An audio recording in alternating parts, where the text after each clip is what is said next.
Hi, I'm Cassie with Patriot Property Management. This is my friend Natasha, and today we're going to be talking about lease renewal tips and how to keep a good tenant.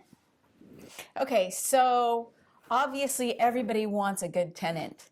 They're kind of hard to find, I don't know. I just think that it seems tougher to maintain everything if you're trying to look for a new tenant every year or every 6 months. What are your thoughts and advice on that? Yeah, so turnover is the biggest expense, right? So there's time when the tenant's getting out of the property that maybe we need to get cleaning, painting, any rehab done. That's all downtime that's ultimately costing you money, not alone just the cost of the repairs or the cleanings or the turnover that needs to happen, but you're not collecting rent. So a vacant property is the worst thing to have. We need to do everything that we can to keep the good tenant in place. So if you think about it and you have a property for like 30 years, if you turn the property over every 2 years, that's 15 times. That means that your vacant property, if it was vacant for a month each time, is 15 months of vacancy. That's a long time. Yeah. So we're going to do everything we can in the beginning to, one, make sure that we're vetting the tenant properly and that we're choosing the best tenant for your property.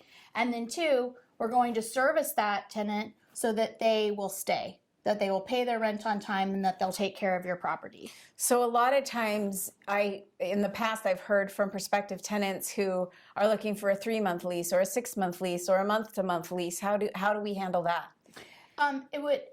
We try to get all 1-year leases. Okay. There's always going to be the situation, and maybe the owner's in a situation where, hey, we need our property back next summer because our kid's going to live in it while they're going to school. So we will do our best to limit the number of times that property will turn.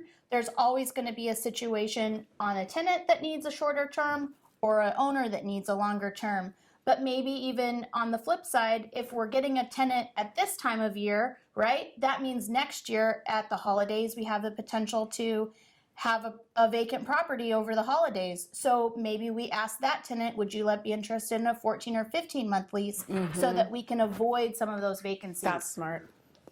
So the next thing that I would say to get a good tenant and keep a good tenant is to just treat them well. We want to get in, take care of their problems, listen to them, answer the phone.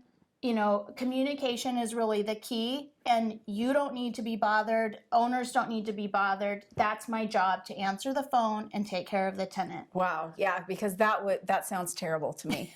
I don't want to answer every phone call. But if you will do that and be your friendly self and take great care of the tenants, then that's amazing.